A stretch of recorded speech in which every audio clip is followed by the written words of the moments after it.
Alright guys, what's up? White Horse here, gonna give you guys Clickhorn's Shadow deck profile. Is there anything you want to say before we get started?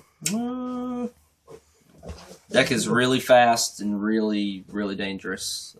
How'd you do yesterday at the tournament? Went X1 in Swiss, and then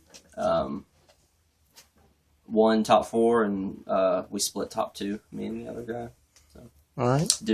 Deck performed really well. My only loss was Cliffort's. I played 2 Cliffort players, beat one, lost the other. And we went to game 3, and yeah, I didn't get the fusion fast enough, which is kind of how it works out, so. Yeah? Yep. Is there anything else, or you want to? No, we'll just get into it. Some of it's self-explanatory, so. Alright. Triple Beast, this is the one that pretty much universally everybody says you should play 3 of. So it's more draw power. It's got a good flip effect too. If you bring it back with Falco, or you like steal something of your opponent's and then sack it and set it. Double Dragon for back row. He has a good flip effect. Bounce any card on the field too. You tend not to use that one. You end up mainly just sending him. But Squamata, he's your engine that gets everything going. Send him off of Foolish or Mathematician and lets you send the Beast. So it thins the deck, and just, get your plays going. Double Hedgehog, flip to add the Shaddolls Speller Trap, or if it's sent to grave by card effect, you can search a monster. So, and then the Falco for synchro options, and his effect's super good. You can set him to suck up some damage, so he'll eat an attack. If he makes it into the battle phase, he'll eat an attack and bring one back set so you can get its effect too. So ideally, like, you set him, he gets flipped, and then you target beast, special beast back, set it, they attack beast, beast flips, draw 2, pitch 1, so it's just super good. That's all for the Shadow monsters. Of course, Triple Mathematician. It's your second, third, and fourth Foolish Burial. It's just really good.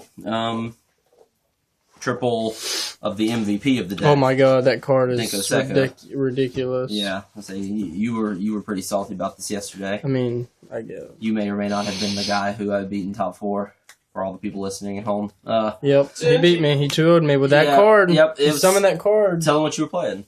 I was playing Tellerburn. And Tellers are all about that back row. Yep. And I had 4 back row, and he just summoned Denko. Forget all of your back row. And I lost. So yeah, Denko Seka is without a doubt the MVP. Like, if you go second and your opponent has an extra deck monster and you open with this and Shadow Fusion, like, the game is over. Like, you can drop so many things on the board all at once. Like, if you draw into the BLS or the Black Dragon, you can drop the Dad immediately on the same turn as well. So it's just real nutty.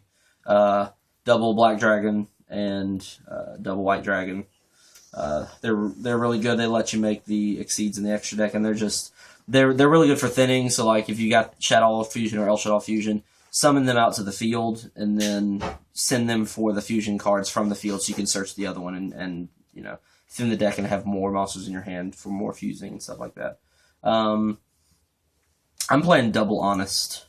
Haven't seen a lot of protection for Denko playing that. Yeah, so my thought was, because I'm playing HAMdolls, which is, just the crazy, super fast variant, the only trap I'm playing, and you'll see when we get to it in a second, is Shadow Core. No, I'm not playing Shadow games, so I have no protection from anything for Denko Seka. Obviously, I don't have anything for, like, effects, monster effects, but at least for attacks, Honest is not only a light target for fusion for Construct, but I can use it with Construct, I can use it with White Dragon, I can use it with BLS, and then I can use it with Denko to protect her, keep her on the field as long as possible, which lets me maintain control of the board.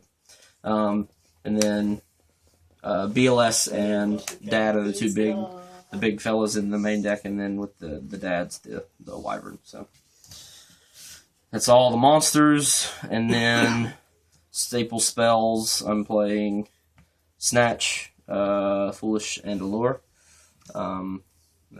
Nothing really to explain about those.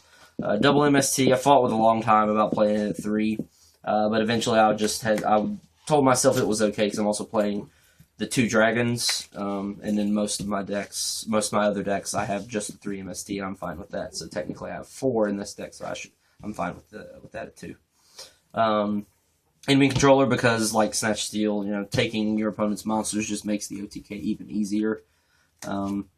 So yeah, like one of my favorite things to do is if I'm playing like Burning Abyss, I'll take their Dante into the battle phase, swing with everything. My phase 2, drop the downer on it, so I just keep it and they don't get it back. And then spells or the fusion spells, 3 of each, without a doubt. The quick play, the El Shaddolls fusion is the MVP of the spell lineup because the ability to hit it in the battle phase to finish off your opponent in one turn. Or to dodge effects, so you maximize your utility. Like you don't have to use more cards; you can use ones that are about to leave the field because of an opponent's effect and stuff. So, and then, like I said, with this guy, they have the extra deck monster or monster special from the extra deck. You dig into the deck with that; that's just too good. And then the only trap I play is core. So it's all about speed and just annihilating your opponent as quickly as possible.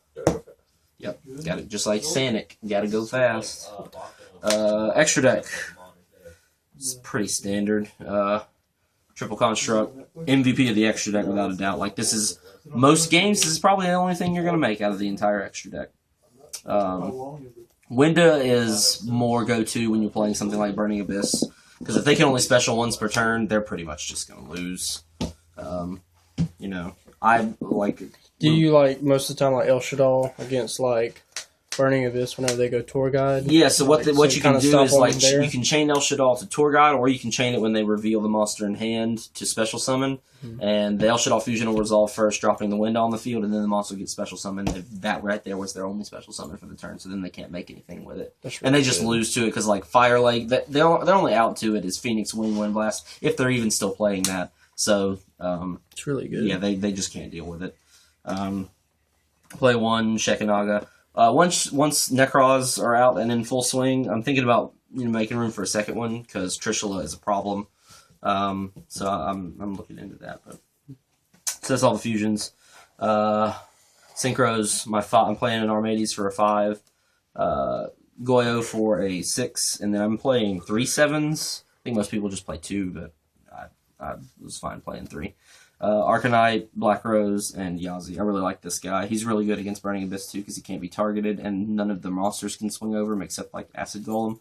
So like they can't Virgil shuffle him. They can't hit him with Fire Lake. They can't hit him with Wing Wind Blast. They can't. You basically force them to just make the Acid Golem to deal with him. And then I played the 110 Leo. So yeah, you did. You made the Acid Golem. And then my Exceeds downered because I'm stealing a bunch of stuff. And I just... Steals Dante. I loved stealing Dante in the Burning Abyss matchup. Cheat the win. And then just putting the downer on Mayface too. 1 Castell, and then the 1 Exiton. Alrighty. So. Is there anything you want to say before we close? I really like this deck. I have this and Burning Abyss, but this is more fun to me. So that's why I've been playing it a lot more. But... I'm kind of worried that this deck, once Necros get all their support and Secret Forces, that this deck is not really going to be around much longer. I think Necros are going to replace it in the triangle. So, we'll see what happens. I think the deck's still fun. It's very explosive, very deadly. So, we'll see what happens. Alrighty. Well, I hope you guys enjoyed watching. If you have any questions or anything, leave them in the comments below. And until then, we're out. See you.